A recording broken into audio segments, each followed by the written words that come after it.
Good morning, सुप्रभात बच्चों। एक बार फिर से आपसे हम लोग मैं मिल रहा हूँ। आइए बच्चों, पवन दूतिका के अंतिम चरण में हम लोग चलते हैं। दो एक पद्यांश और मैं कराता हूँ, जिससे आपकी पूर्ण जो है प्रैक्टिस और अभ्यास हो जाता है। आइए बच्चों, देखते हैं एक प्यारा सा पद्यांश पवन दूतिका का। राधा जो कि वियोग में है, राधा जो कि भगवान श्री कृष्ण के विरह से पीड़ित है, राधा जो अपने विरह का संदेश किससे भेजे, अंततः उन्हें पवन मिलती है और पवन को वो अपनी दूतिका बनाती है, संदेश वाहिका बनाती है। और पवन को वह किस प्रकार से निर्देशित कर रही है, कैसे सहेज रही है, कैसे वहां जाएगी पवन, कैसे किस भवन को पहचानेगी पवन, कैसे किस पुरुष को श्री कृष्ण के रूप में ये जानेगी पवन, और कैसे पवन श्री कृष्ण से राधिका की मनोदशा, राधिका की विरह दशा का चित्रण करेगी।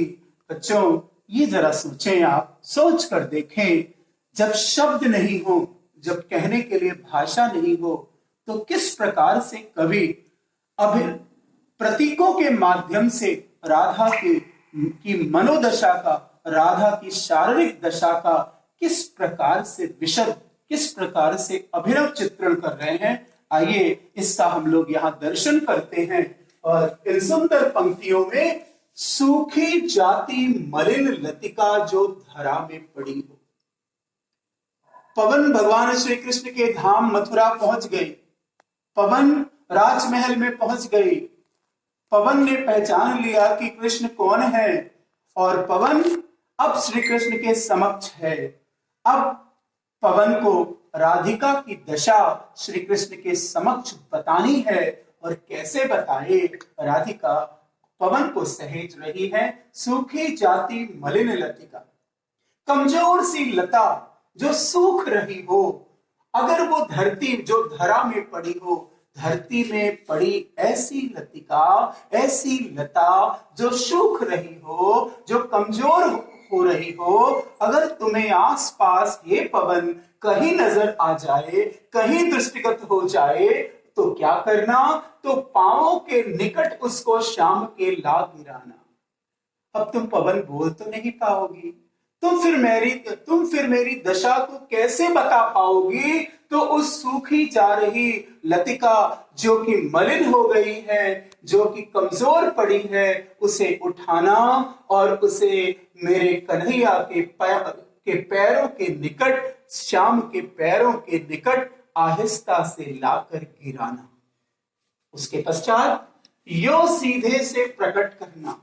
सूखी जा रही कमजोर सी लता को भगवान श्री कृष्ण के पैरों के समक्ष यदि गिराओगी, तो उससे ये प्रकट होगा। यो सीधे से प्रकट करना, प्रीति से वंचिता हो। हे प्रभु, आपकी प्रीति से वंचित होकर ये लता का जिस प्रकार से हाल है, इस लता का, सूखी जा रही, मलिन पड़ रही, कमजोर पड़ रही लता का जल के बगैर जो हाल है, उसी प्रकार से यो सीधे से प्रकट करना, प्रीति से वंचिता हो। ऐसे ही हालत राधिका का है, आपकी प्रीति से रीता होकर, आपकी प्रीति से वंचित होकर, आपके प्रेम से दूर होकर के राधिका का वही हाल है, राधिका की वही दशा है, जैसे जल के बगैर किसी मलिन सी कमजोर सी लता का है। जो मैं और सूखते नित्य जाना, और जो मैं भगवान श्री कृष्ण के प्रेम में सूखी जा रही हूं, प्रेम में मैं विरह दशा को, रुग्ण दशा को प्राप्त हो रही हूं।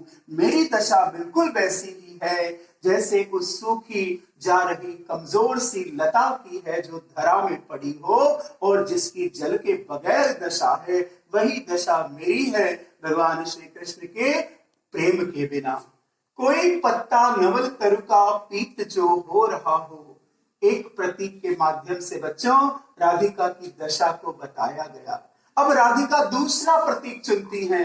कोई पत्ता नवल तरुका, नवल नया, तरु वृक्ष, कोई नया वृक्ष हो, कोई युवा वृक्ष हो, ताजा अभी कुछ दिन पहले तैयार हुआ वृक्ष हो, उसका कोई पत्ता यदि मिले हे पवन का पीत जो हो रहा हो, और ऐसा पत्ता जो पीला पड़ रहा हो, अगर वो पत्ता तुम्हें दिखाई पड़े, ध्यान देना बच्चों, ऐसा वृक्ष जो नवल हो, नया हो, ऐसा वृक्ष जिसका पत्ता पीला पड़ रहा हो, उस पत्ते को प्राप्त करना, लेना, तो प्यारे के दृग युगल के सामने ला उसे ही। मेरे प्रिय भगवान श्री कृष्ण के दृग आंखें, युगल माने जोड़ा, भगवान श्री कृष्ण की दोनों आंखों के समक्ष उस पीले पड़े जा रहे पत्ते को ला करके रख देना।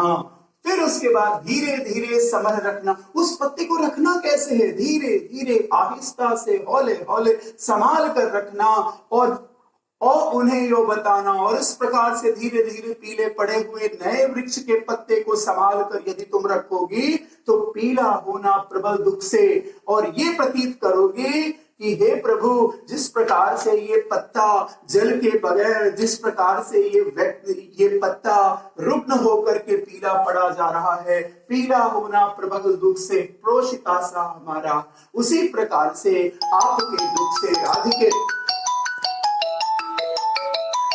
आपके दुख से राधिके पीली पड़ी जा रही है, आपके प्रबल दुख से राधिका भी पीली पड़ी जा रही है। इस प्रकार से हे प्रिय बच्चों, देखिए नाना प्रकार के प्रतीकों का इस्तेमाल करके राधिका की दशा को ये पवन कैसे चित्रित करेगी, राधिका ने यहाँ बताया है। यूं कहे कि कवि ने बताया है, जब भाषा नहीं होती तो प्रतीक होते हैं, संकेत होते हैं, और ऐसा सुंदर चित्रण शायद ही कहीं दृष्टव्य हो बच्चों। तो इसका भावार्थ आपको समझ में आया होगा, विश्वास है। इसका भाव पक्ष नंबर 1, राधा की दशा का प्रतीकात्मक वर्णन।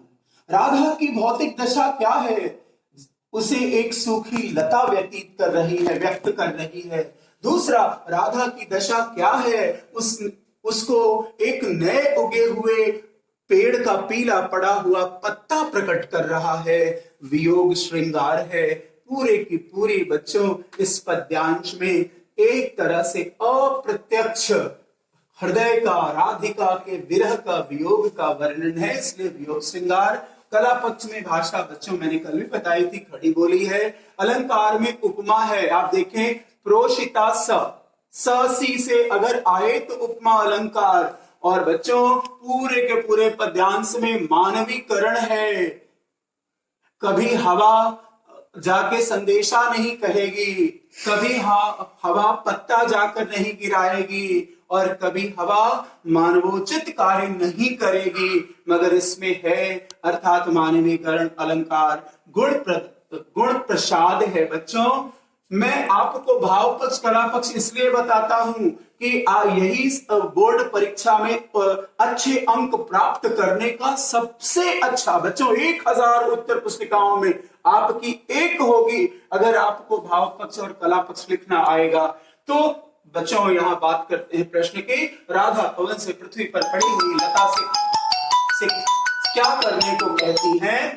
तो बच्चों मैंने बताया था, राधा पवन से पृथ्वी पर एक पड़ी हुई लता से कहती हैं, से को जाकर भगवान श्री कृष्ण के पैरों में गिराने के लिए कहती हैं, जिससे यह प्रकट हो पाए कि उस लता जैसा ही राधिका की हाल अथवा दशा है। सूखी लता से राधा कृष्ण को क्या संदेश देना चाहती हैं? सूखी लता से राधा कृष्ण को यह संदेश देना चाहती हैं, जिस प्रकार लता का जल के बिना हाल हुआ है, उसी प्रकार से भगवान श्री कृष्ण की प्रीति के बिना भी लता का हाल हुआ है। पीले पत्ते को कृष्ण के सामने लाने से राधा का क्या अभिप्राय है? राधा का पीले पत्ते को कृष्ण के सामने लाने से अभिप्राय यह है कि राधा श्री कृष्ण के प्रेम से वंचित होकर, विरह युक्त होकर के शरीर से रुग्ण होती जा रही है, पीले पत्ते के समान पीली पड़ती जा रही है। रेखांकित अंश का भावार्थ बच्चों, चौथी पूरी पंक्ति रेखांकित, धीरे धीरे समझ रखना। तो उस पीले पड़े हुए पत्ते को लाना, उसे धीरे संभाल कर रखना और इससे बताना, संभाल करके पीले पड़े हुए पत्तों को उनके आंखों के समक्ष रखना। रखोगी क्या, यूं बताओगी कि जिस प्रकार से वह पत्ता अत्यंत दुख के कारण नहीं, जल की कमी के कारण, सूर्य की रोशनी के कारण पीला पड़ रहा है, उसी प्रकार राधिके भगवान श्री कृष्ण के प्रेम के बिना भी पीली पड़ी जा रही है, रुग्ण हो रही है। पाठ का शीर्षक एवं रचयिता आप जानते हैं, पाठ का शीर्षक पवन धोतिका, रचयिता जो है माननीय अयोध्या सिंह उपाध्याय हरिवाल जी हैं। बच्चों आप गृह कार्य करेंगे और मैंने कल भी आपसे कहा था अधिक से अधिक संख्या में बच्चे, छात्र, प्रिय छात्रों जुड़े, तभी इसका आप लाभ उठा पाएंगे। जहां रहें खुश रहें, शाद रहें, आबाद रहें और सबको खुश रखें, दुनिया को खुश रखें। धन्यवाद।